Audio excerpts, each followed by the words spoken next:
This is the B-Team Podcast, brought to you by Jackrabbit Illustrated. The B-Team is presented by Drake's Place in Battle, South Dakota, and sponsored by Jackrabbit Central and Shenanigans in Sioux Falls. Now, here are your B-Team hosts, Brendan and Ben.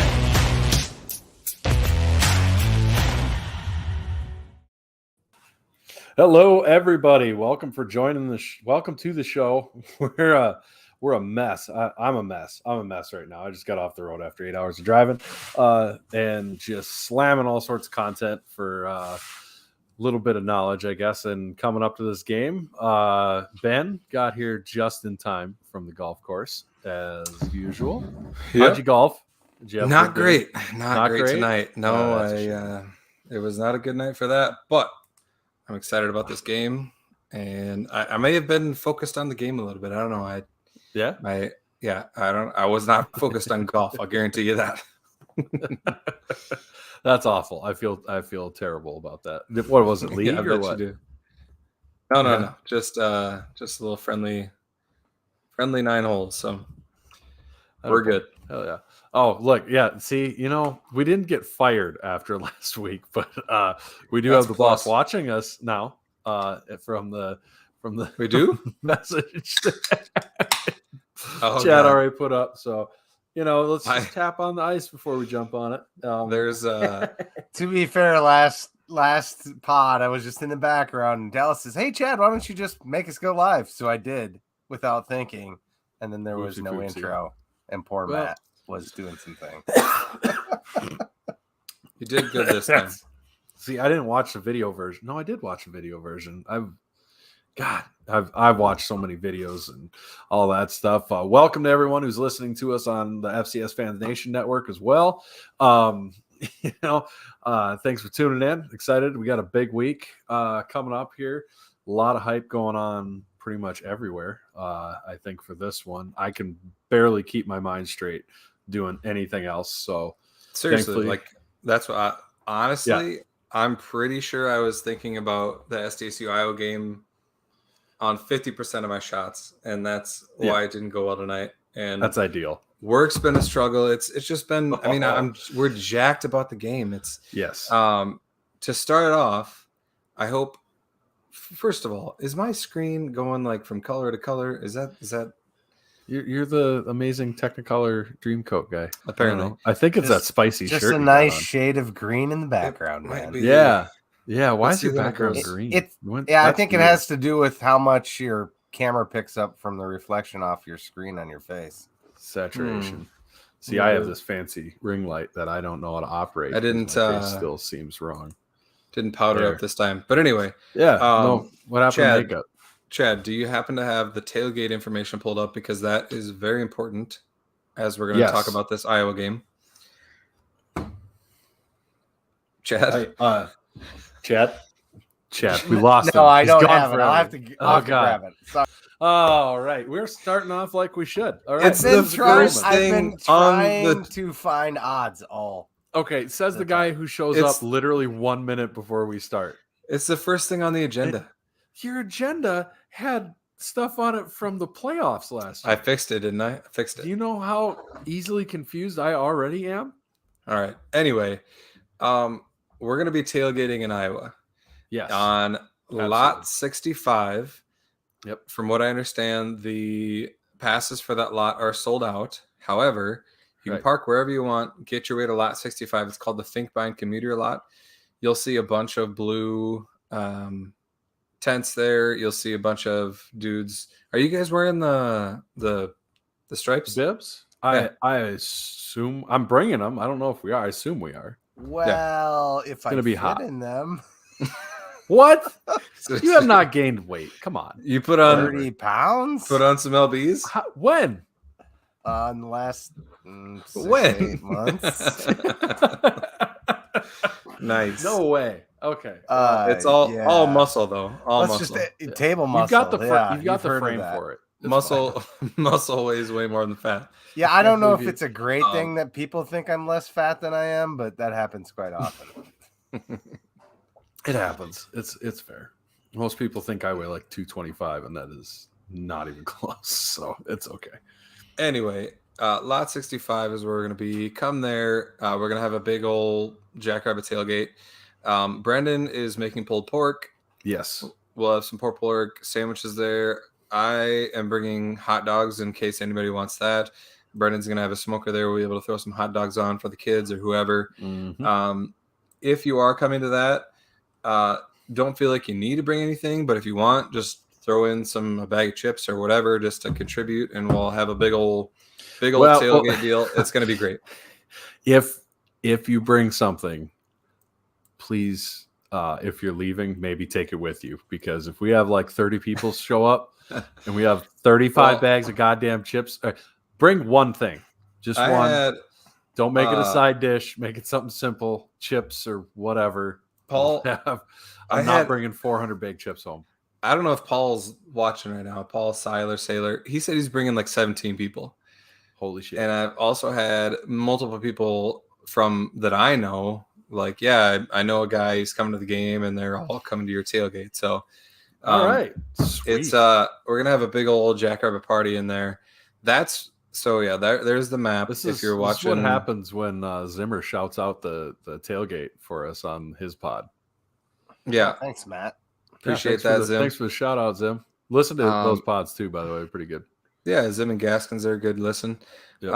So yeah, we're intending to try to get this green area in the center, kind of off center, south center of the Finkbine commuter lot 65. That's where we hope we'll be. We're gonna be lined up at 5:30 or whatever to try to make sure we get that. It opens at 6 a.m. If you are parking in that lot, try to park by us in that area, and we'll just try to inundate that spot. Who you messaging, Chad? Yeah, what you guys got in the DMs? Oh my god, he's just sliding in the DMs while we're again. Oh my god, who's in the DMs? Early. Whose DMs you sliding into? That was Wyatt. Anyway. Oh, okay. Yeah. All right. You've already slid in his DMs. You're in the clear for now. All right. Anyway, the point is, come tailgate with us. It's a 12-minute walk to the stadium. I will say I've been to a few Iowa games. Try to make it there probably 15 to 20 minutes before the game, at least 20 minutes before the game, because they do have a cool atmosphere, a cool like walkout deal, and it's a cool stadium. So make sure you go check that out, because that's part of the experience. Yes. I mean, we're playing a huge. I mean, this is a big deal. We're playing a staple Big Ten team and school, and they have an amazing stadium. So definitely get there and check that out. For sure. Dustin Cardboard Rev may be going. He's tacked to a wall right now for complaining too much on the way down and during the move. So, but yeah, Matt, he is. He might make an appearance. We try to make an agenda. I try to make an outline just to keep us on task somewhat. Do you understand how much of a shit show this show would be if there was no outline? Yeah. Yeah. And sometimes I can't even click the right link. So it would be a disaster. I mean, we don't, it's kind of like what Pirates of the Caribbean. It's more of a guideline. We don't. Yeah. Yeah. We don't really follow strictly. It. And let's be honest, it doesn't really change week to week outside of the teams that we're picking. It's all the same. So appreciate that, Shannon. Yeah. Got the Quarry Oaks golf shirt. Just got done golfing with Shannon. Chad, it's a weekly time to look forward to. Yes, we'll keep Chad's search history out of this one. We clearly cannot function if we get into that. Yeah, thanks, Matt. All right, and he's proud of you, and he says, you say we get like an agenda together. We don't get an agenda together. You get an agenda together. Oh, that's what I said. I peek at it. And then I forget all of it. Yeah. And then we go. And then occasionally, like now, I will glance back at it. Yeah. Like, what were we talking about again? Tailgating. Yeah. We're done with that. What's next? I try to have things the keys ready to the game. Let's be awkwardly structured this time. And now on to keys of the game. Brought to you by Drake's Place. who is a great sponsor that we forgot to mention at the start of the pod. No, we didn't. It says it right in the intro. Well, it says it, but we should mention it anyway. Drake's Place, thank you again for being our sponsor. Yes. Battle, South Dakota, go check it out. They have amazing food, probably amazing gas too, I assume. It's a whole one-stop shop. I heard it's tasty gas. Tastes like Rainbow Dreams. And then also Cottonwood Coffee, best spot to get coffee in Brookings. Do not go to the national brands, shop local, get your Cottonwood Coffee. They've got amazing coffee there. And I've heard they have good breakfast too. So stop there early before Jack's game and grab what you need and head on over to the tailgate. And soon to be in Walmart. So we're told. True. Soon to be in Walmart. And big time. It's going to be a super early tailgate. We start at what? 5 or 6 hours before the game. Oh, we haven't. We're going backward in the outline now. Back to the tailgate. We've established I don't care about your outline. So what time are we starting? We should let people know what time it starts. I mentioned this. You weren't listening. You were probably looking at the outline. It's 6 a.m. is when we're starting to tailgate. 6 a.m. I'll be in. We don't have a whole lot of time to tailgate, so you're going to want to be there early. I know if you're going down on Friday night, you're going to want to probably go to the bar. Is it in Coralville? I think is where that bar is at. It's Blue something. Yeah, True Blue, whatever it is. Something True Blue. Look at JFPA stuff. There's going to be a nice little Jack's gathering there.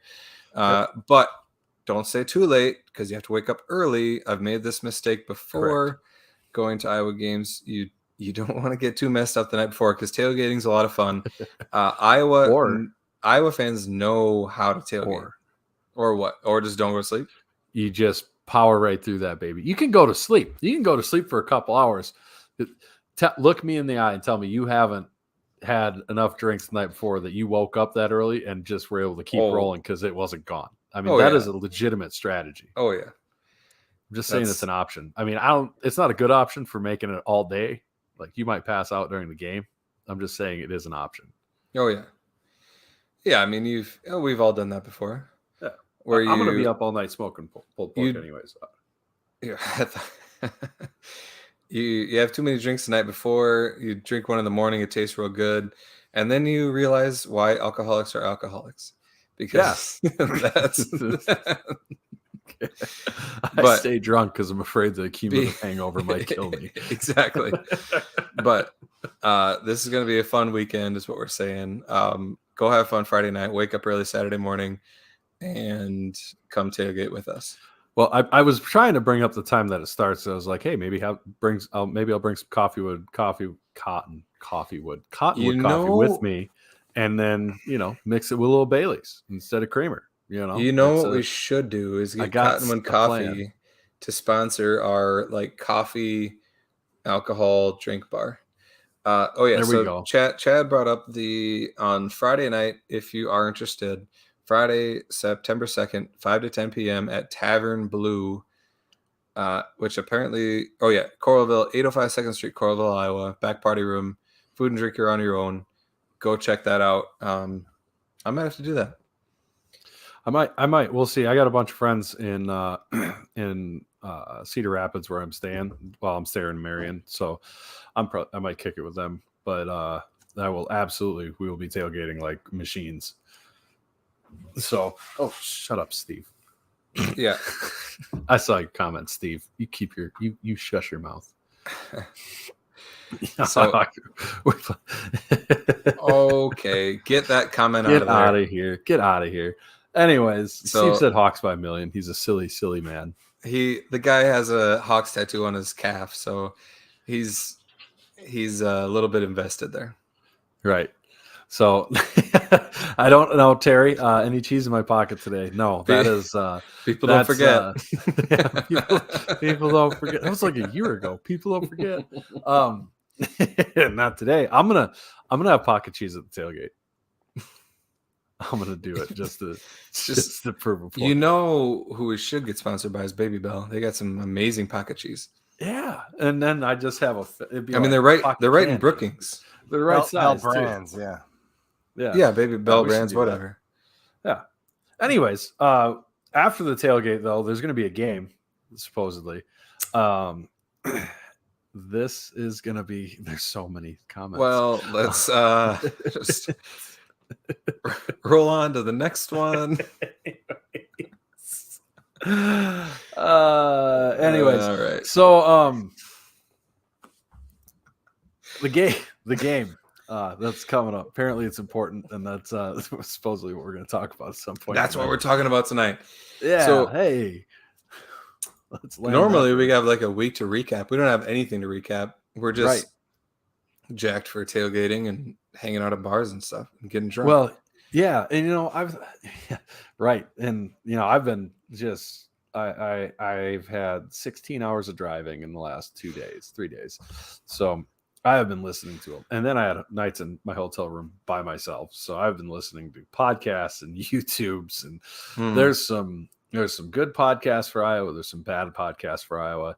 The most glaring thing about that is the difference between the Power Five and like Group of Five, because I'll go and listen to like podcasts and stuff from local beat writers, stuff like that before the game if you can. Like Colorado State, there was like one. It is not. If anything, they have like less of a following when it comes to that than most Missouri Valley football teams do.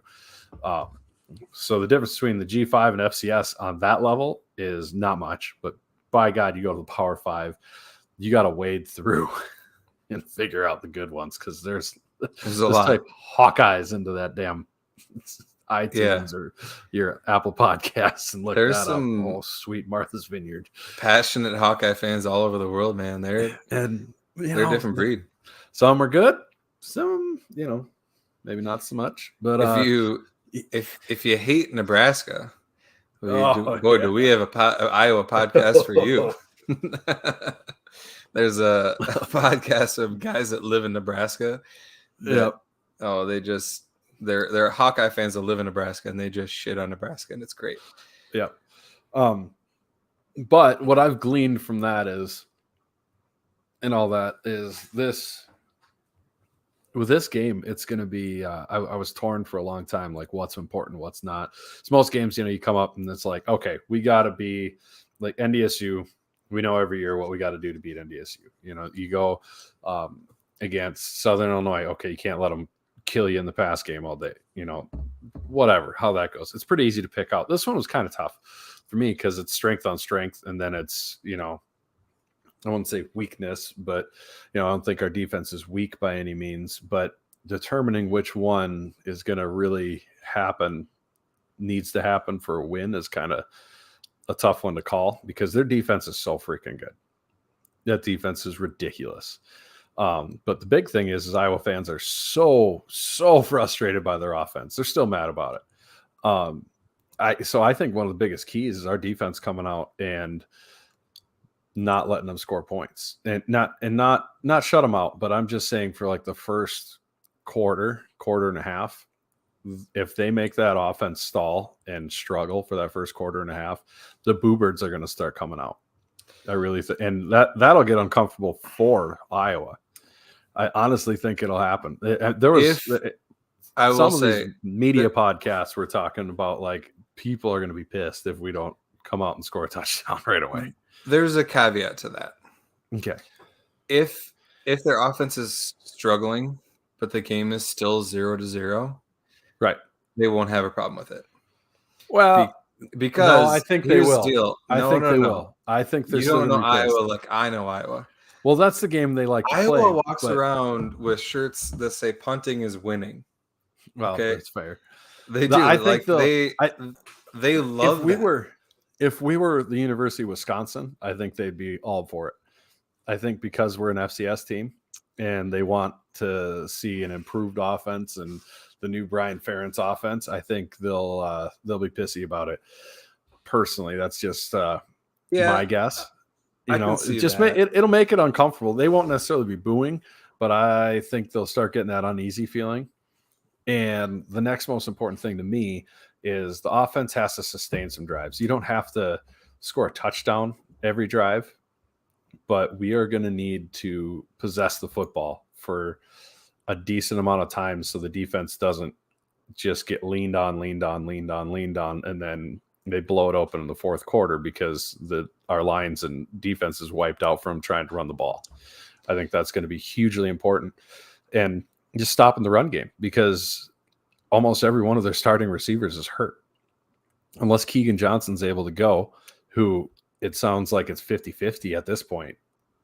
They might not have a starting receiver that's going to be suiting up for this game. They had one guy break his wrist and another guy hurt something else where he's going to be out for 2 games. So that's going to be a big deal. If we can force them to pass and be uncomfortable, that's going to be huge. And offensively, I think we need Mark to be able to throw. Mark's going to have to hurt him through the air before we get a lot of any breathing space on the ground, because they're just set up to stop the run. Yeah. Your point about sustaining drives is absolutely huge against Iowa, because again, they think punting is winning. They would love to just punt us to death, keep playing the field position game. They gain a little, they punt it deeper and they stop us, and then we punt it back. They gain some more, they punt it. They just keep getting closer until they break it in. And if we can sustain drives and not let them play that field position game, it's absolutely huge against Iowa, because that's their game. And it will frustrate them if they cannot stop us. Now, do I think that we'll be able to just sustain drives against them, like just get consistent first downs? No. Yeah, probably not. Then that's like, I think one of the big keys of this game is big plays. And I mean, it's kind of obvious to say, yeah, if you get big plays, you're going to win the game. You might win the game, but especially against Iowa, you need those breakout plays, because they're so good and so consistent that you're not going to consistently beat them. You need to have these big plays and really get chunk yardage against them, because if you don't, you're just going to get stuck in the field position game, and they're just going to run you to death and punt you to death. And that's what Iowa wants. Right, absolutely. And we have the weapons to be able to do that. Fortunately, the Hawkeyes, Tucker Kraft, Isaiah could bust along one if somebody tries to arm tackle him. So that is absolutely something that's going to be a real possibility. And Chad pulled up here the quote from an article from, I don't remember who it was, Hawkeye Report or something, but they're actually interviewing somebody from Brookings. And the big quote from that is, the question mark is whether or weakness of the Jacks is going to be up front on both sides of the ball.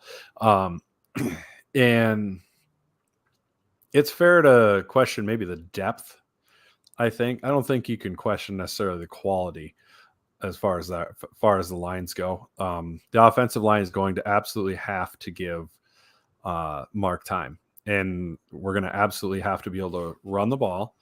And the more we talk about it, the more Iowa, it plays the game of NDSU pre-Trey Lance, pre-Easton Stick senior year, where they're not putting up a huge amount of points. Their goal is to stuff your game, punt you, pin you inside the 20, pin you inside the 10, and do that until they get good enough field position that they can score, and eventually it just wears you out because the defense is on the field the whole game. So, and then their defensive game plan is to dictate the game to you, where they stop you if you want to run the ball. They make you one-dimensional, and then they just kill you. They make you have to pass the ball instead of wanting to pass the ball. And that's going to be a huge thing. If Mark is as improved of a passer as it sounds like we are sometimes, or it sounds like sometimes, I don't know why I said sometimes, but why that, as people are saying that he looks like he's improved in camp, that'll be huge. He's going to have to use his arm, or we're going to have to run him. And we have the weapons, because they have a All-American corner on the one side of defense, but the opposite side, I think that guy's hurt, if I remember right. So they're going to be on their second string corner on the opposite side. And we have enough weapons to hopefully be able to take advantage of those parts of their defense. Because really, they, like Stig said, they don't have a weakness. This is the best team we'll have played in his entire career. Oh, yeah. Which is crazy, because Stig has a long career, obviously. Yeah. Chad, if you want to go back to that previous comment about Iowa's quarterback, Robert Drake, which shout out to Robert. The Drake's Place. Yes. The Czar? The gas station? No, that's not right. I don't know. We need to know. Czar? Robert, since Just you're gonna watching, call him the Czar. let us know if you're coming to the tailgate because we'd like to see you there. Hopefully, he's coming. Right. Anyway, he mentioned that Iowa fans have zero faith in their quarterback, and that is evident. Like if you listen to any of their podcasts or look up any of their blog stuff, like they're on the verge of a mutiny against this guy. Right. And if we can make him struggle and then we can take a lead, they are going to turn on him. Oh yeah. Like, it's not going to be pretty. Yep. I think they're hoping that he has improved over the offseason because I think they definitely feel like he held them back. There are plenty of times when he just doesn't have any touch on his ball. Mm-hmm. He will rifle short passes into the ground. He, in my opinion, doesn't have that great of field vision. He definitely looks for checkdowns. He will hit an open pass deep, but it has to be wide open. And from what I've seen, his bread and butter is tight end curls. Like he's very good at rifling the ball into tight spaces for guys that are not moving. And he can do that really, really well. And so it's going to be a challenge for our linebackers, I think. They're going to need to be able to cover their tight ends because they're really good tight ends.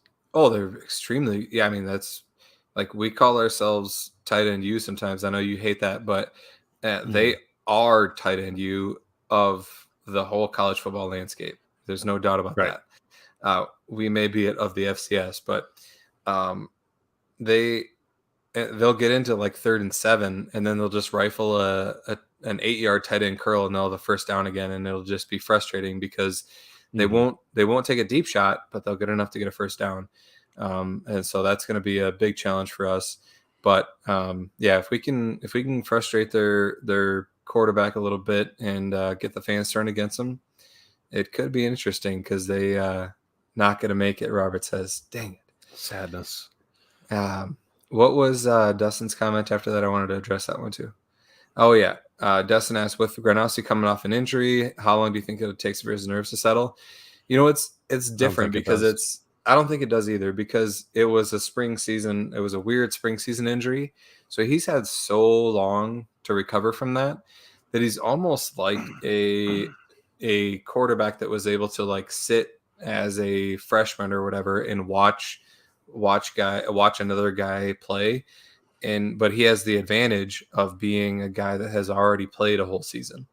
The guy's just so unflappable when it comes to that stuff. Like I don't remember any game as a true freshman where the coaches basically have said like he didn't really know how to read a defense that well when it came to throwing the football.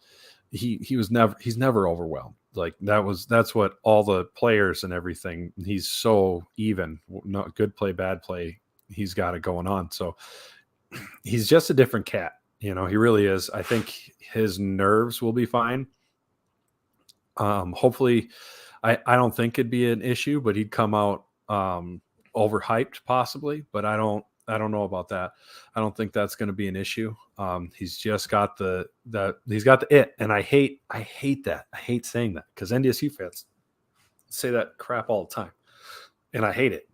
But if it fits, it fits. The guy's got it. And it's just that extra factor about him. So, yeah, I mean, I forget where I heard it. I don't know if the A-team guys mentioned it or if Zimmer was mentioning it, but they were talking about how, he started as a freshman.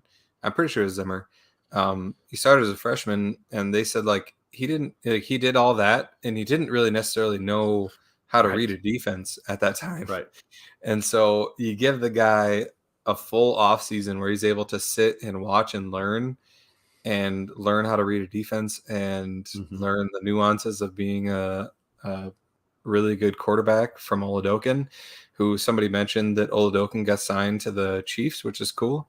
So good for him. But again, you give that guy a full off season of time to watch some film and learn how to read defenses. And I'm excited to see what he can do. Right. I'm really excited to see what he does on their offense versus our defense. Something that I want to bring up that I do like. Because specifically we're kind of have modeled ourselves into a team to try to beat this style of team because that's how NDSU is. And if you can beat NDSU, you can beat anybody. So we're kind of modeled that way, except the big difference between NDSU and Iowa offensively, I'm speaking offensively, because this Iowa defense is going to be better than any North Dakota State defense we've ever faced. I'm sorry. That's just the reality. It's not even close. They're insane. It's not even close. Insane. It's not close. It's really not. And that's not talking down on NDSU's defense. No. This Iowa defense is ridiculous. Like Iowa fans are talking and media are talking about this being the best defense they've ever had. Best linebacking core they've ever had in a place that's created some insane linebackers. Exactly. But on the other side of the ball, we are designed to stop a run-first team.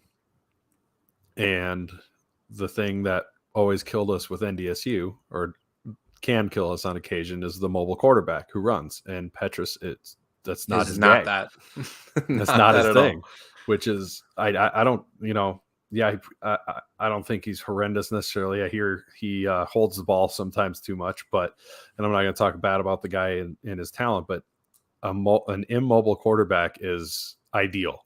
I mean, if I were to pick a team that our defense is best suited to face or a style, it is a heavy running team with a pocket quarterback. That is the ideal world for an SDSU defense. And that is what we're going to face. That's the really exciting thing.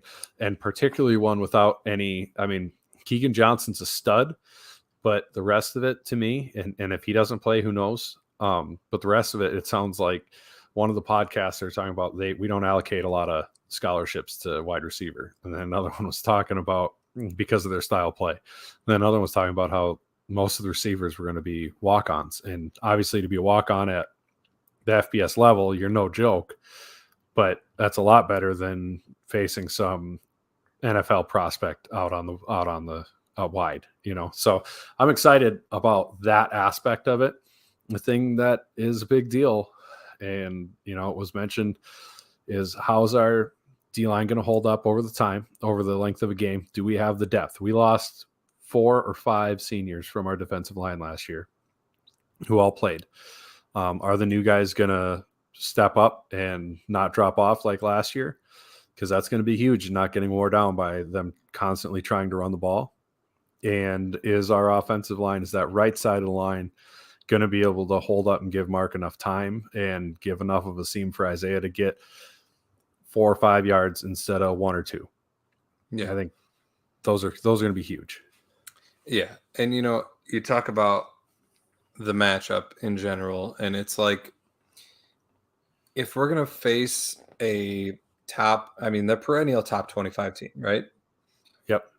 And they're top, they're normally in the top of the Big Ten in their side of the conference, which if you would describe that alone, you think, well, we have no chance. Like this is this is the top FBS team. It's not, they're not in a down year. They're in one of, they're super excited about this year. Like I think all of their games are sold out. And so they have huge expectations for this year. Mm-hmm. Normally, I would say, well, going into that, we'll be lucky to even keep it close. Yeah, having said that, like this is the absolute best matchup we could ask for in an FBS team, and which we haven't talked about this yet, but why in the world would Iowa schedule this game? Honestly, I know we clamor for FBS teams to keep scheduling FCS teams, but this is a no-win game for them. Period. Yeah. And the part that concerns me about all of this is from our perspective, like you're right. Like, why do you schedule this game? I got a feeling we're not going to get scheduled again by them. Stig is starting to say multiple times and the athletic department. Yeah, FBS games are getting very difficult. super hard to come by. Well, that's true. It was probably scheduled like 8 years ago, right? Or how many ever? It was scheduled a long time ago. I think it was. Well, they were interviewing Adam Bach, and he was in high school when like way back when it was scheduled, and he was like, "Oh, wow, that's so far off," and now it's today. So he's usually scheduled 4 to 6 years in advance. Yeah, 6 years ago. And I don't think they were expecting us to have 8 guys that NFL teams are inquiring about on our roster. You probably weren't like, "Oh, that's going to definitely happen against with a FCS school for sure." That's they're gonna have that sort of talent. Like, I don't think they were expecting that. Mm-hmm. The concerning part of my end that I don't like is it must be a Power 5 thing, because like, let me rephrase, a good Power 5 thing, because Minnesota fans are never like this emotionally scarred by an FCS loss, and they have more than anybody in the Power 5. But the amount of their fans that are just scared to death, like they're not scared that they aren't scared that we're going to beat them, and they're still calling in and going, "Hey, how many touchdowns?" They're not saying how many points. They're saying how many touchdowns. You're pretty goddamn confident when you're going, "How many touchdowns are we going to win by?" Mm-hmm. But like, their media and a lot, like their knowledgeable fans who are doing these podcasts and stuff are nervous, super nervous about this game. And that is, and I don't think we will be getting the full frontal force of Iowa on this game. It's not going to be, "Oh, they surprised us," "Oh, we didn't quite game plan for this one." The full frontal force. Yeah. Don't make it weird. You don't have to make it weird. Saying it all. It's just, wow. See, Ben. See what? It's not me all the time. Sometimes it is. But yeah. So Robert talks about the most troubling thing is how much that coach respects our program and this team in particular. I mean, yeah. If you've seen some of the comments that Ferentz has made about our team, I mean, they know what they're into. And they will not be taking this game lightly. We will not be catching them by surprise. So I wish they didn't play Colorado State. I wish they didn't play them last year. Yeah, that's because when you house a team that they played last year in the same year on the road that they took a while to put away, right? Like, that's a pretty easy one for the coach to be like, "Hey, remember these guys that we had a bad time with? These guys beat them like a rented mule." Like, that's not. How weird is that we had a common opponent? It doesn't make it easier, huh? How weird is that we had a common opponent the previous year? That can't happen very often. How often does an FBS and an FCS team have a common opponent that's not FCS, and the FCS team beat them by an extra 15 points? That's true. What's up, Chad? I'm doing great. Thanks. Good to see you. Good to see you. I just got to think that you busy. Kirk is repeating the mantra of remember NDSU, right? Because they don't want that to happen again. They know that we're the only team that beats NDSU repeatedly. I listened to the Locked On podcast, Locked On Hawkeyes podcast, and the guy there kind of touched on it because he played back when that happened, and he says, "We do not treat the FCS games any different. The coach will not allow that." He didn't say anymore, but reading between the lines, it sure sounds like anymore. Yeah, for sure. Right. Yeah, we're not gonna let this shit happen again. Right. But yeah, I don't know. I think our defense is what keeps the game close. The offense having some success is gonna be what would make the difference, and success through the air specifically. Yeah, I mean, I'm real interested to see, and I'm excited to see how Lujan calls a game. Yes. And the luxury that he has is that it's against Iowa.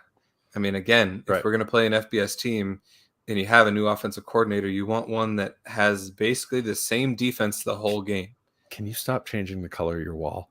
I try. I don't know. Give me a complex. You're going to give me a complex. Why do you have a chameleon wall, Ben? Stop it. Like, you move back and forth and changes. You're making it worse. Stop. Oh my God. Get a ring light, Sean. I do need a ring. God. Oh, I'm not Sean level dark here, but $10. Yeah. Anyway, sorry, not to derail that, but you're going to give me a complex. I was on a roll here. So yeah, Lujan being able to call a game in his first full offensive coordinator game, being able to call it against a team that doesn't change their defense. I mean, They have some nuances, but they basically run a base defense the whole game. They're a lot like SDSU, honestly, in that sense that like we basically run a base defense where like just beat us. Right. And they're very good at doing that. But extremely good at it. The point is that like if you're going to call a game, it's nice to be able to know pretty much exactly what the defense is going to do for you the whole time. Yes. And honestly, the same goes for Rodgers. I mean, he's also having his first game as a full defensive coordinator, and Iowa doesn't have a tricky offense. They're not spread it out and run crazy routes and like crazy things. They pound the ball and they run some play action, and it's not a tricky offense. They try to beat you by pounding you in the face and punting the ball downfield.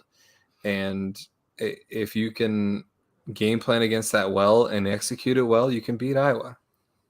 Well, like I know NDSU, like speaking of their offense and similarities, I know NDSU likes fullbacks.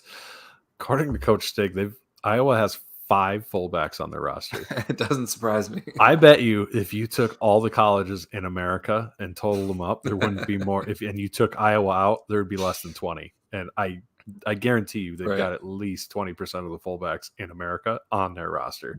So, yes, Bradley asks, Bradley. Who calls you Bradley? Nobody does. I just did.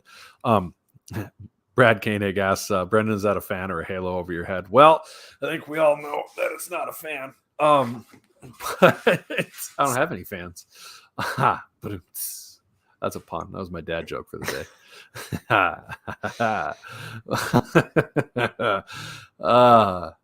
Anyways. Yikes. Yeah.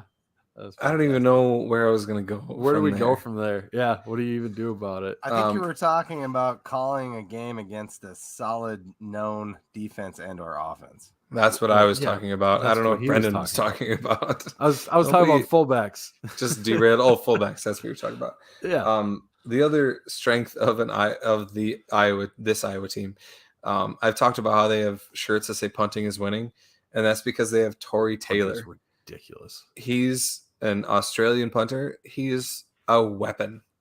Like he will pin us deep, and we will have to fight and claw our way out of the corner that he puts us in.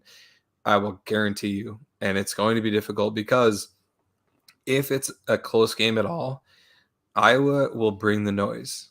They will not care that we're an FCS team. If they're in a close game, it'll be loud. Oh, yeah. It's going to be loud. And I don't know if you saw, I don't know whose tweet it was, but they were pumping, like somebody was across, like they were at the pack and they were recording.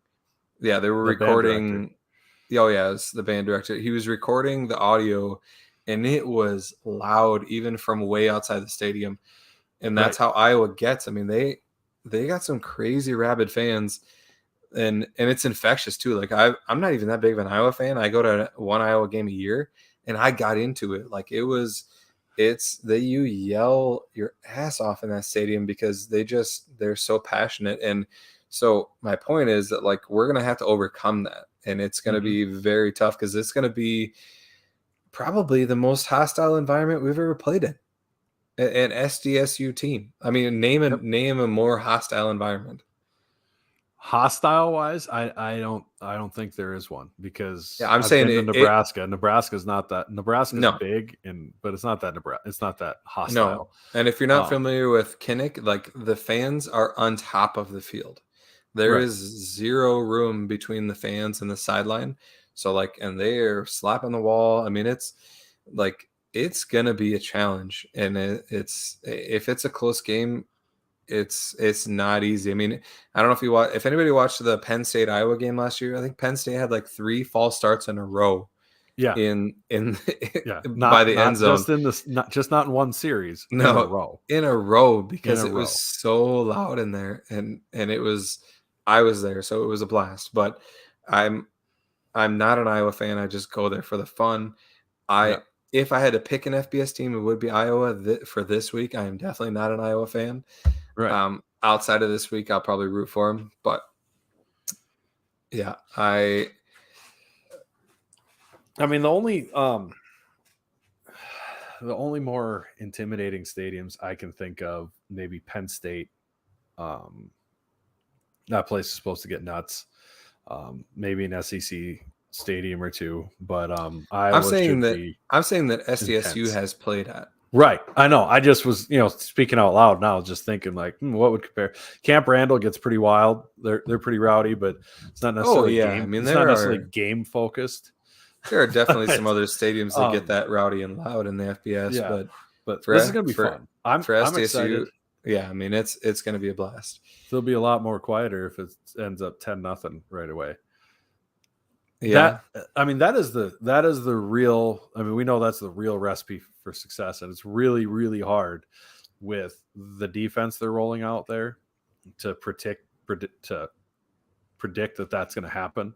But if you manage to get up 10-0, I think that can change the whole deal, because now they're going to have to. What's that? It'd be huge. Oh, I mean, against a team like Iowa, against a team like Iowa. And because they can't, they're not built to score points that fast. And if they got to come, it's the same thing as NDSU. We say exactly. If you've been listening to us, it's the same damn thing we say about beating NDSU. You got to get up by 10, and then they're forced to do stuff they don't want to do. And the last thing they want to do is have Petrus drop back 25, 30 times and have to push the ball downfield. It's not what they want them to do. They so do if not you can do that, and that would be the Iowa fans would be extremely uncomfortable. Say we get 2 3-and-outs and go up 10-0. Like you were talking about how unhappy they'd be if he like spiked a ball or whatever. Imagine if they're down 7-10-0 and they get 3-and-outed. They're going to be pissed. Like, that's what I'm saying. Like, well, you were the one saying, "Oh, they I don't know if they." I brought that up earlier about how they're going to be uneasy if their offense gets shut down right away. And now you're on my train. If it's, you never came out and admitted it with me. I'm saying if you said if they're, I said if it's 0-0. You just said if it's 10-0. You changed the scenario. Yeah, but you started saying even without any score affiliated to it before that you. No, I said if it's 0-0, they'll be fine with it. I don't think they will. It depends what point. I bet you if it's midway through the second quarter, they will not be okay with it. No, I bet you they will be. Iowa fans aren't worried about that. Uneasy. No, I bet they are. I bet they are. This is normal. Yeah, they're not. They would be happy winning the game 6-0. I swear to God, that is Iowa. I know they're happy with their normal victories that way, but they are expecting a 2-touchdown victory in this game, which isn't like wild. No, it's about the spread, which we're going to go into shortly here. But a top Power 5 team, but I know they're not ranked. They probably should be, honestly, but that is what it is. Are they not preseason ranked? They're not preseason ranked. How's that even possible? I don't know. Ask the voting gods. I think they're probably in the others receiving votes. Jesus, and you said you researched for this. Embarrassing. I never said I researched for it. Go in the corner of shame. Iowa, 3rd receiving votes. How 28th. I told you. What, now you're going to be indignant because they're not ranked? I'm surprised. I'm surprised. I expected them to be ranked going into this game. So they're also going to have that little axe to grind, which is fun. I was hoping to face them with something to prove on. I really was hoping they were. I was just thinking, boy, I hope they feel disrespected. Yeah. I mean, who doesn't want to face a Power 5 team who feels disrespected? Right. Well, we didn't talk a whole lot about SDSU. We more talked about Iowa and what they do and how we can beat them. I will say, if you're looking to get like detailed information on what SDSU is and does best and like specifics about our team, go listen to the A-Team pod. They cover the offense, the defense, the special teams, and our specific guys extremely. Well, yes, they do phenomenal at that. And I just want to point something else out too. None of this is to say that we think SDSU can't or won't win. And we're not Iowa fans by any stretch. I grew up in Wisconsin. I hate Iowa. But we just want to emphasize exactly how good this defense is we're facing. Oh, yeah. On the flip side, when's the last game you remember where we had a a star player who's getting looked at by the NFL, Jake Wieneke, Taron Christian, Zach Zenner, who had a bad game against an FBS team and didn't show up. Not Dallas very often. Goedert. I don't remember any in recent history. They have all put on a show. Considering we have 2 receivers getting looked at, 2 tight ends getting looked at, and a running back who eventually will be getting looked at, that is a good omen. Oh, yeah. That's one of them. One of them's going to have a game. I have a hard time imagining that they're going to be held to a bad game. Every one of them. Unless the line has a complete breakdown and Mark can't do anything to get the ball out. I don't think it's going to happen. I think Isaiah Davis is going to have a big game. I think if I had to put the over-under on Isaiah Davis yards, I put 100. I think he's going to go over 100, and I think he's going to have at least 1 touchdown. I think he's going to have a real big game, and I think he's going to loosen up the defense and open up the passing game for Mark. Kraft is going to have a big game. They've got some really good linebackers. Kraft is going to show that he can produce against a top FBS team. Just like he flashed against Colorado State last year. He'll flash against Iowa this year. And then, I think the Yankees, I think we have for sure 1 deep ball to Jackson and 1 crossing route to Jaden that goes for 20 plus. Jaden's going to have a touchdown. He's a touchdown machine. I'm making all kinds of predictions here. Yeah, now you're getting buck wild. We were all about not putting up bulletin board material, and now he's calling shots. We're here. Jaden's going to touchdown. Davis is going to touchdown, and Granowski is getting a rushing touchdown. I'm going to save the rest for my score prediction, but we've clearly have 3 touchdowns so far. Right.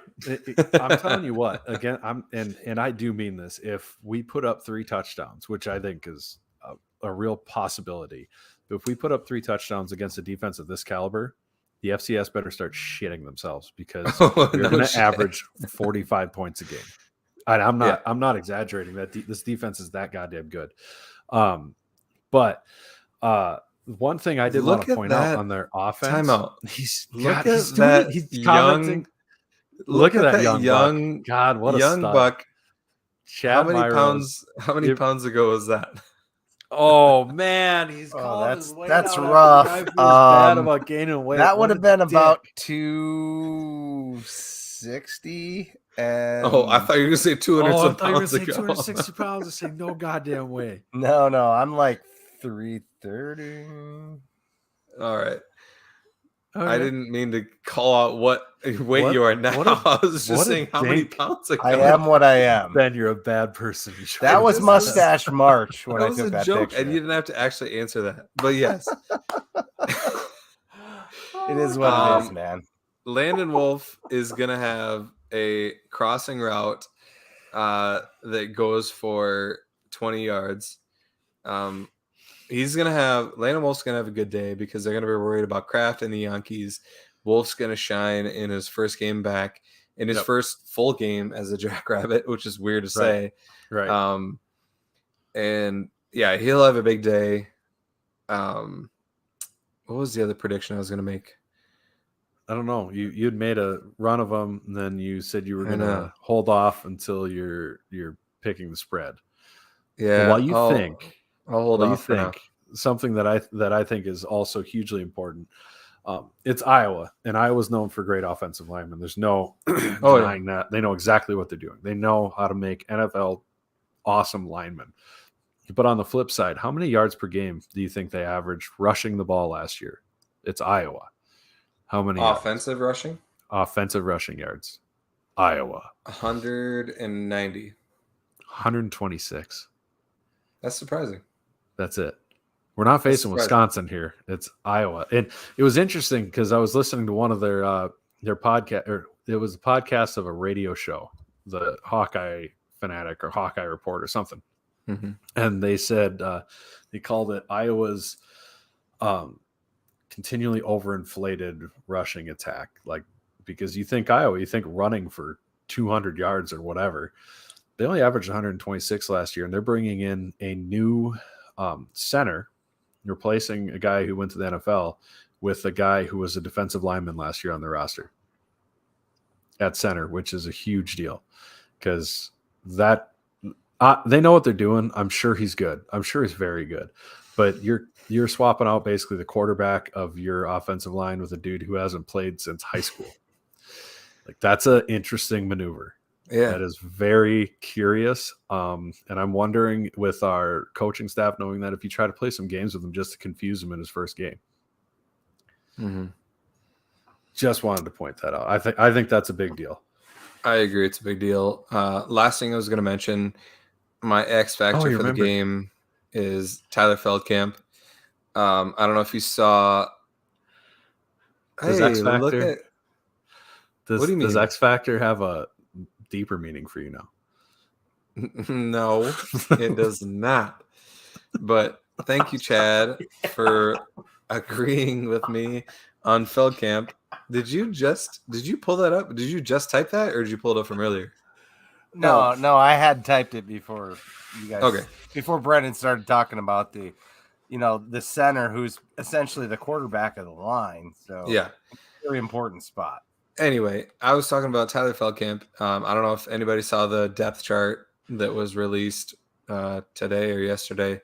But Feldkamp is listed as the punt returner and the main kick returner. I think he can be a difference maker. I will say that Iowa, they are definitely in field position enough where they're kicking it into the corner out of bounds and you don't get to punt return against them. Right. However, if we do get a kick return chance or any punt return chance, I think Feldkamp can make a difference. I'm excited to see what he does. Having said that, we need to get to the picks because this is on par. We're in mid-season form. 57 minutes and starting the picks. The return. Now we're ready. It took one game to get in preseason form, in regular season form. The return of the Fade Brendan Get Rich Picks segment, brought to you by Shenanigans. Shenanigans Public Sioux Falls. If you can't make it to Iowa City, go to Shenanigans and watch the game. It's the best place in Sioux Falls to watch an away game. They are Jack's bar. They cater to Jack's fans. So yeah, it's a great place to go watch the game. Absolutely, 100% agree. Get your butts down there. If you're not going, it'll be a great time. They absolutely roll out the red carpet for the blue carpet for us Jacks fans. F the red carpet.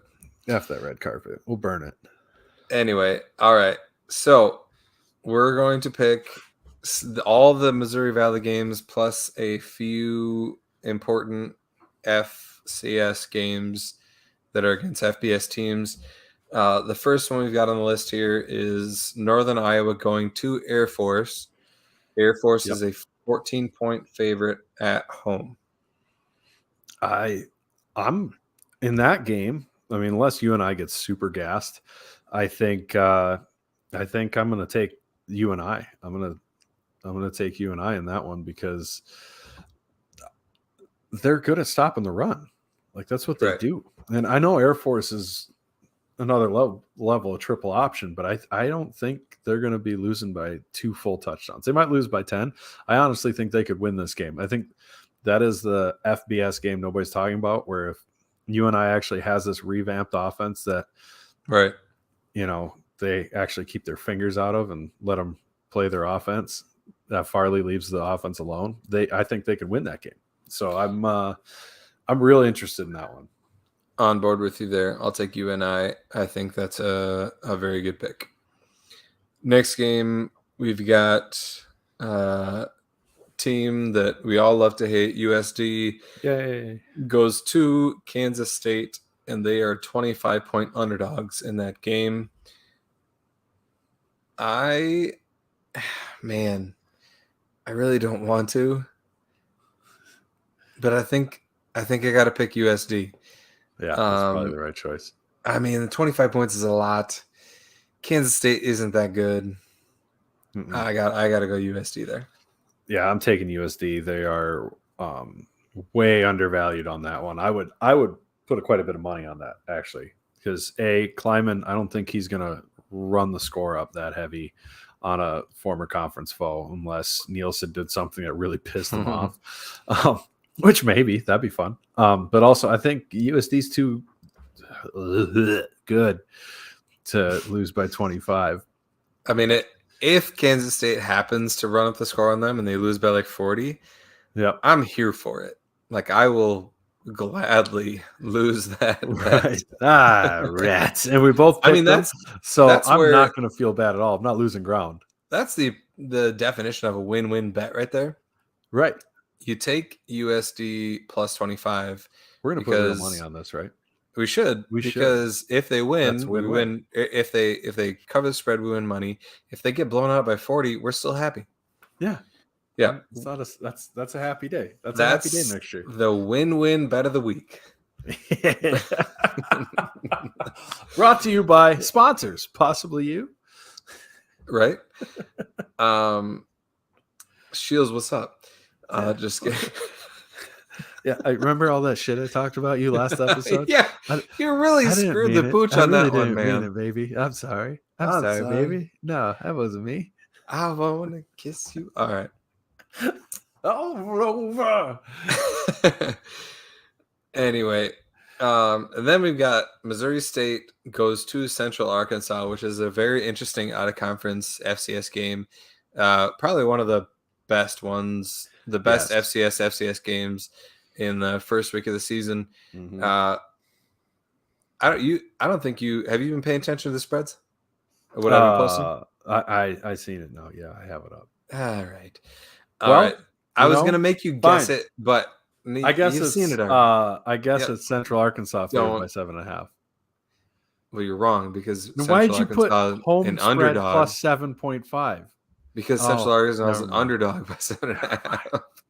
Never mind. Shh. Anyway, that's not. I won't worry about that too much. You have to pick this one first. I've picked this one first. Yeah.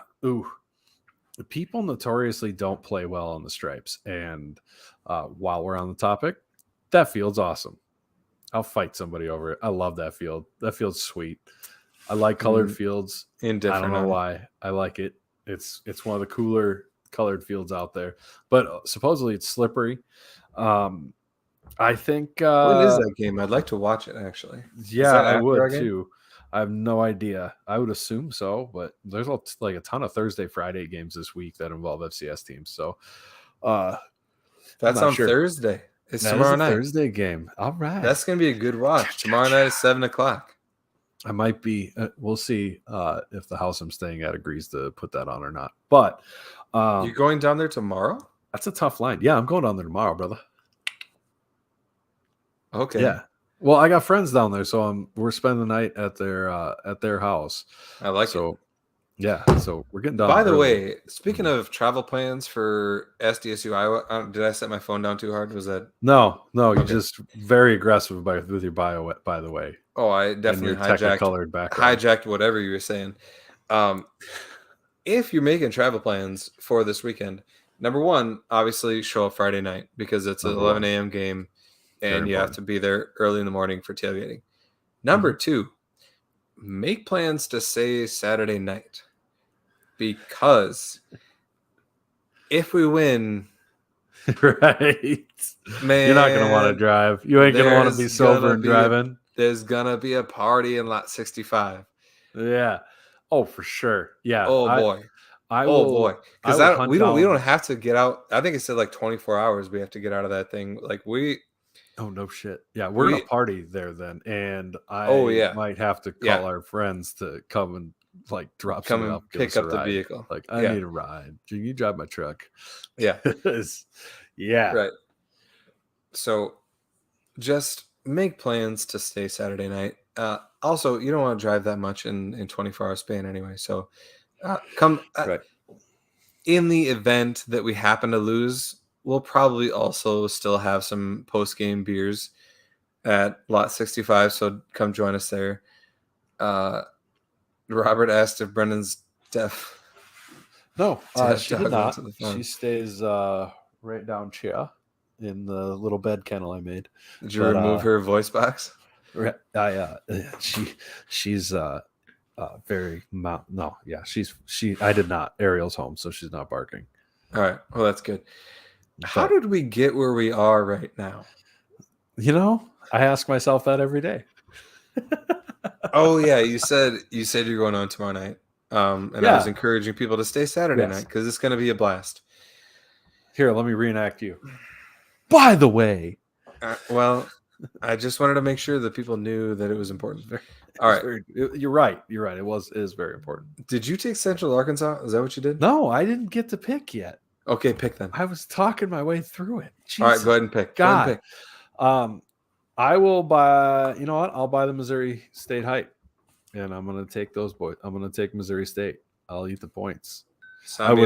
Before you got excited, I was actually going to take Central Arkansas, but Missouri State to win, and now I've changed my mind. So, you know what? You can make me guess the rest because I don't remember what was on there. So you go to town. All right. Well, I'll also take Missouri State, and then we've got Delaware going to Navy. Delaware is a 16.5-point underdog at Navy. Oof. I'm going to take Navy in this one. I think their defense is really good. I feel like they play close enough, low enough scoring games that I think Navy. I don't know. Logic isn't panning out on that one. I know it's not low scoring, close games. So I'm going to eat almost 17 points. You're right. That's what I call a close, low scoring game. Okay. I'm going to take Delaware because I was opposite of what I was saying. My point is they play close, low scoring games. Delaware / Joe Biden is going to cover the spread on this one.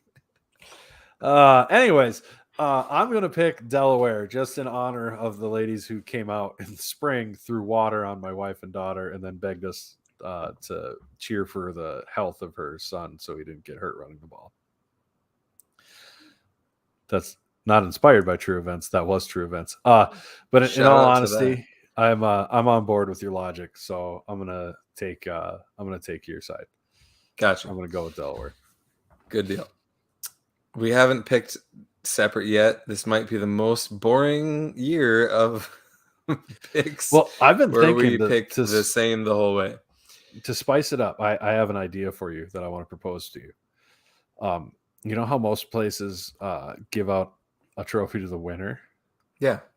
What if the loser has to have a participation trophy on their invisible location for after the season's over for the next season? They have to have a participation trophy. Where is this going to be? What? Visible on the screen during every podcast. You have to have a participation trophy if you lose. Producer Chad, can we make this happen? I think it'd be funny. I think it'd be super funny. But I'm pretty sure they had that in the league and we could figure something out like that. I know, but we can make something happen. I was just worried that we can't even pull this off. Like you can't place that. What? I don't know. We can find something. It'll be a physical trophy we'll put over Brennan's head when he loses. We can also I want a real trophy. There's going to be a whole presentation ceremony and everything. Okay. We can call it the SAC Award. We're gonna come up with something. Get it? Yeah. We're gonna come up with something. Yeah. All right. The next game we're picking, we gotta wrap this up. We're at minute 8 already. It's not that bad. We've gone to an hour 30. What are you upset about? Have we before? Yes. All right. Indiana State goes to North Alabama? Northern Alabama? I don't know what. North Alabama. Oh yeah, they have the weird one where it looks like Lions. All the letters are the same. Yeah. And it looks like Erler Burmer or something. the A's in their new font look like ours, so it looks like North Erler Burmer. All right, sorry to the North Alabama fans. Come on now, their fans have at least 3 teeth. It doesn't sound like that when they say it. That's not where it came from. North Alabama. All right, they are 9-point underdogs at home against the fearsome Sycamores. The Trees. They're 9-point dogs to the Trees at home. Yeah, this is Oof. not. That's a tough one. So we just got done 2 games ago. We got done talking about the FCS game of the week. This is not that. This is North Alabama. Oh, Brendan. Oh, Brendan just North Alabama. North Alabama must have an IT guy that just. He's getting a denial of service. Because we talked about how many teeth his fans have. Oh, he's back. Cut Brendan. You ever forget that your screen's a touch screen and then try to wipe a piece of dust off it and you go to YouTube instead? What were you saying, North Alabama? What? Don't say that last thing you said anymore. YouTube. Wait. Oh, okay. I thought you said something else. God, you're the worst. All right. Anyway. Get your head out of the gutter. You nasty. Right. What were you saying about North Alabama? They're not that bad. Oh, they're not? No, Okay. I'm genuinely conflicted about this line. You know what? They're bad enough to be underdogs to Indiana State by 9. Well, they are an OVC team. Okay. Everything's relative, Ben. It's not, I guess. Like I think they'd win the Pioneer League pretty easily. True. Wow, And Brendan is he struggling said with he this. didn't remember that it was a touchscreen, but I feel like 30 seconds later. Why you is he should touching remember. his computer screen so much? Apparently, he's a little touchy-feely. Keep your hands off your computer screen. I'm gonna take Indiana State in this one. I'll have some faith in the second. I'm gonna pick North Alabama for Brendan. I feel like that's where he was headed anyway. Because yes, yeah, that's where he was trying to get to before he couldn't keep his hands off his computer screen. I gotta represent the Sycamores with my tree themed shirt here. I gotta bring him back on here. This time, my mouse started flying everywhere, and then it opened 15 different windows. My life's very difficult right now. And I thought I was bad last week. What to do? You can't just stop touching things. There's no reason to touch. I'm not touching it. I'm gonna leave. I'm about to leave you. Brendan, hand check. Weird. Hand check. Anyway, UND is going. This is an interesting matchup, I think. UND. I don't know what to do with my hands right now. Normally, not sure what to do with my hand. Normally, UND would be. I would be excited for UND to play this game, thinking that maybe they can surprise Nebraska. Nebraska's not going to be happy about how they screwed that game up against Northwestern last week. Sure. However, Nebraska is a 21.5-point favorite. I hate this line. It's the worst. I would not touch this. I would not touch this game with a 10-foot pole. By the way, it's the worst. I'm taking North Alabama on the other game. I don't think we know. Picked it. Okay. This I'll game. take Nebraska. You gonna take Nebraska? Yeah. Yeah. I think they're gonna be not happy.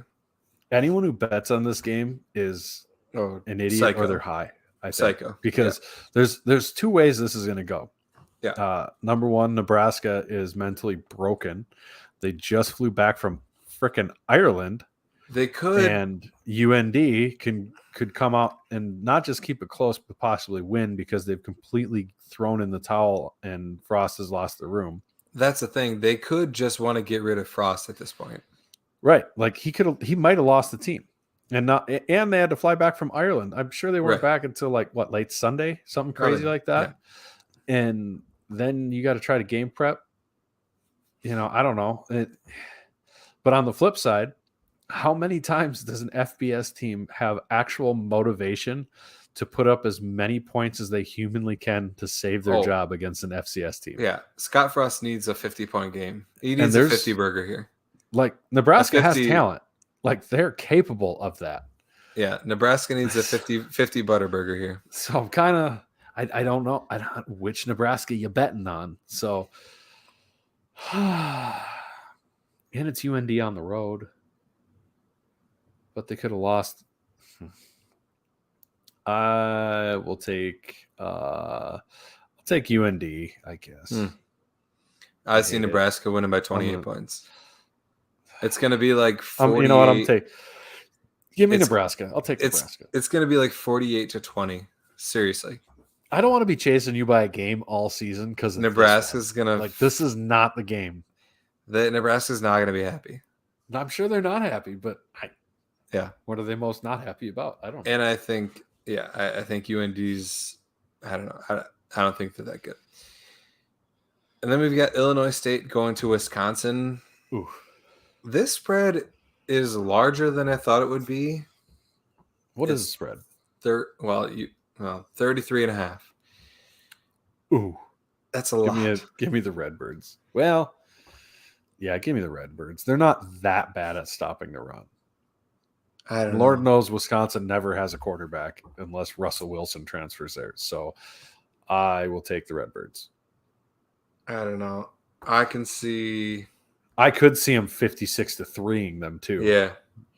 I'm going to take Wisconsin.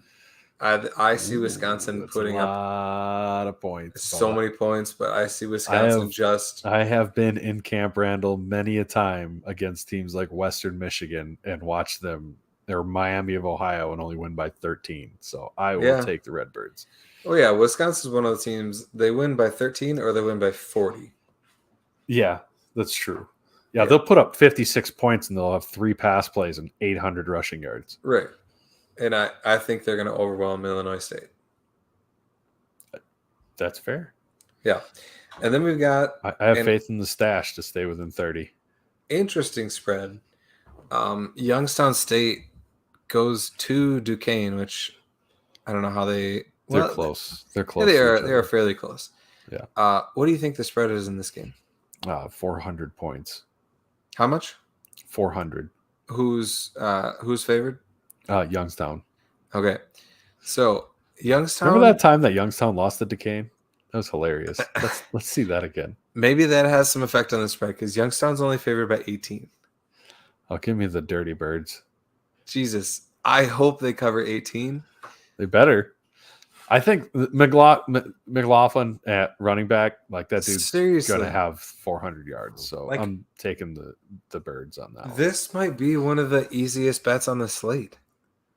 It might be. Duquesne? Yeah, I don't know, man. I haven't been keeping up on the NEC this year that well. They might be mediocre, okay? Duquesne, 18 points? I don't know. They made the playoffs and won a game, and then came to Brookings the one time, so I don't know. They might be all right. I think that was the year they beat Youngstown. Duquesne, they're going to win by 35. They might. I believe it. All right. And to finish up our pick segment, we've got, of course, SDSU going to Iowa. Mm-hmm. And this spread is larger than I thought it was going to be.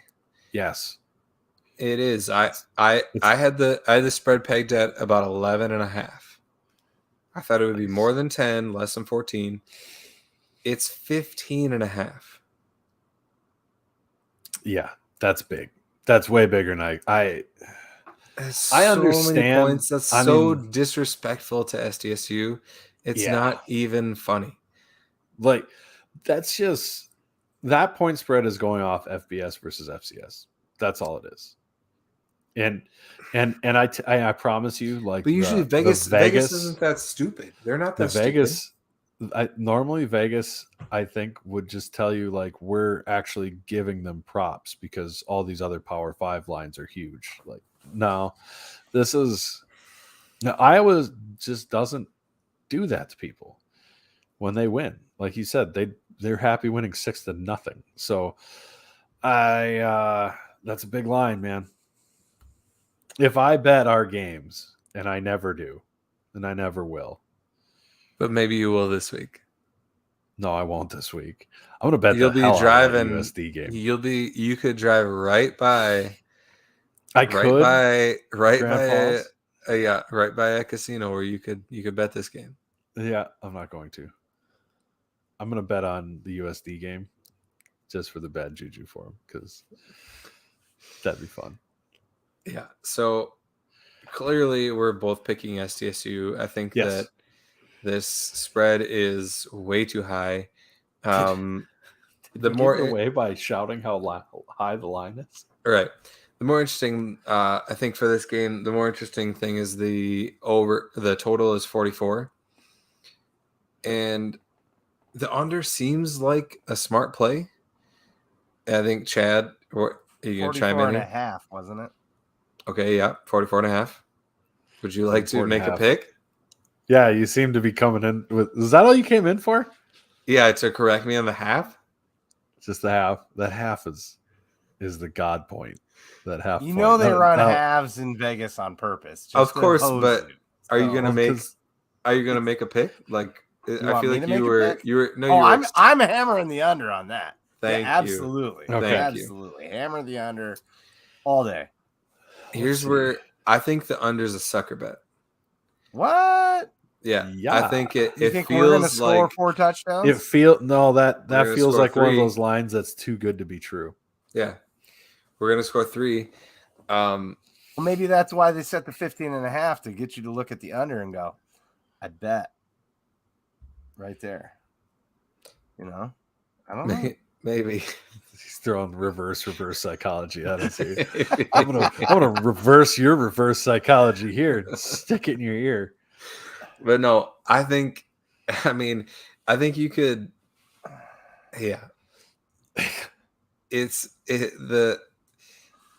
if you bet the under and the spread, you're not going to lose money, in my opinion.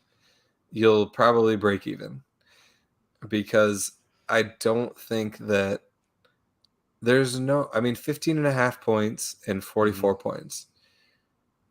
Let's get hammered. That's us getting beat by a lot to a little, and I just don't see it. Yeah, this won't be the TCU game. I don't see their offense putting up enough points for that to be that wide of a spread. Right.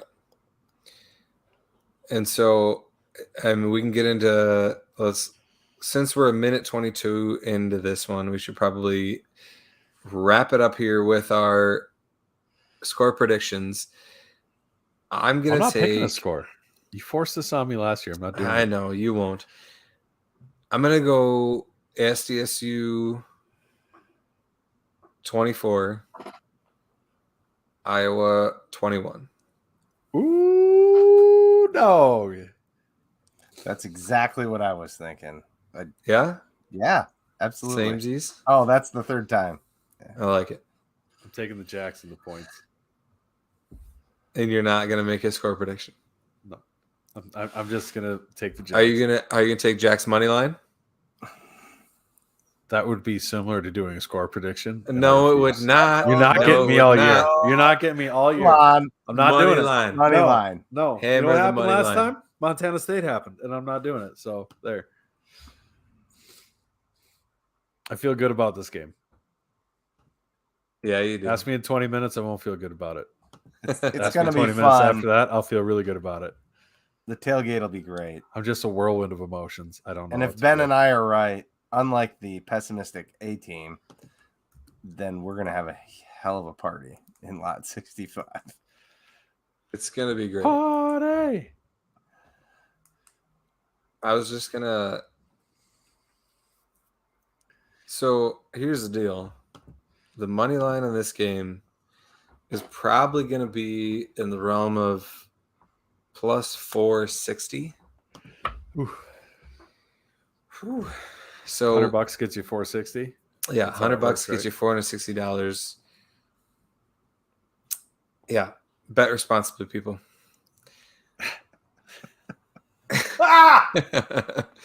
But what I'm saying is, I think we all feel that what parlay it are you would doing be out of this get set? It would be. We don't need to get into that. This episode's way too long already. It would be. I thought I was going to get you. I think it would be a disappointment if we don't cover the spread. I don't know about disappointment, I'll be disappointed if we get hammered. I'll be surprised if we don't cover the spread. I'll be disappointed if we don't stay within 20 points. If it's like, let's say 24-9, I won't be super upset. But boy, if we get hammered like 30-10, without it being like garbage time touchdown in the fourth or something. That's what I mean. If this isn't a game at least midway through the third quarter, I'll be disappointed. Yeah. I'll be very, very disappointed.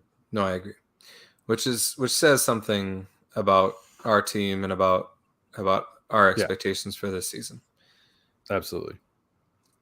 So, all right. Well, we will see you all in lot 65 on Saturday morning at 6 a.m. I cannot I think wait. we're fun on here. Just imagine us drunk at 6 a.m. I know, right? Yeah. Jim Poppin will be there. I know he will. Jim's actually going to be – he's going to be sitting next to me. He bought the 3 tickets adjacent to me. So, Jim and I are going to be partying in the stands together. Oh, yeah. Yeah. It'll be a lot of fun. Nice. All right. With that, as always, go big, go blue, go Jags. Go Jags. That's one of the